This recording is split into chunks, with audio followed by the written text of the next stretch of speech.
Hi, I'm Dr. Saranya, consultant obstetrician and gynecologist, infertility specialist at Adra Kidney Care and Fertility Center, Namakkal. So இன்றைக்கி நம்ம என்ன topic பற்றி பார்க்க போகிறோம்னா நார்மலாக கருவுறுதல் எப்படி நடக்குது அப்படிங்கிறத பற்றி பார்க்க போகிறோம். ஸோ இதுதான் உங்களோட ஓவரி, இது உங்களோட ஃபலோப்பியன் டியூப், இது உங்களோட யூட்ரஸ். ஸோ நார்மலாக செகண்ட் டே ஆஃப் பீரியட்ஸ்லேருந்து பார்த்தீங்கன்னா உங்களுக்கு வந்துட்டு ஃபாலிகல்ஸ் வந்துட்டு க்ரோ ஆக ஆரம்பிக்கும். ஃபாலிக்கல்ங்கிறது என்னென்னா ஒரு ஃப்ளூயிட் ஃபில்டு பேக் தான். நம்ம அல்ட்ராசவுண்டில் பார்க்குறப்போ அந்த ஃபாலிக்கல் நமக்கு தெரியும். ஸோ உங்களுக்கு அந்த ஃபாலிகல்ஸ் வந்து ஒன்ஸ் மெச்சூர் ஆகிட்டு 18 to 20 mm ரீச் ஆகிறப்ப பார்த்தீங்கன்னா ஃபாலிகல்ஸ் ரப்சர் ஆகிட்டு எக் ரிலீஸ் ஆக ஆரம்பிக்கும். ஸோ ஐடியலி அது எப்போ வந்துட்டு உங்களுக்கு ரெகுலர் சைக்கிள்ஸாக இருக்குது அப்படின்னா 11 to 16th டேயில் வந்துட்டு 16 daysக்குள்ளே உங்களுக்கு வந்து ஃபாலிகல் ரப்சர் ஆகும். ஸோ அந்த எக் வந்துட்டு உங்களுக்கு இந்த டியூப்பில் வந்து இருக்கும்.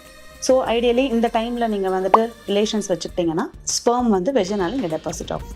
ஸோ இங்கேருந்து உங்களுக்கு வந்துட்டு ட்ராவல் ஆகிட்டு ஸ்விம் பண்ணிவிட்டு உங்களுக்கு ஃபலோப்பியன் டியூப்பில் வந்துட்டு தான் ஃபர்டிலைசேஷன் நடக்கும்.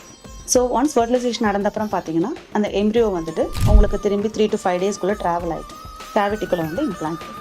ஸோ இதுதான் நார்மலாக எப்படி கருவுறுதல் இருக்குதுங்கிறது. தேங்க்யூ.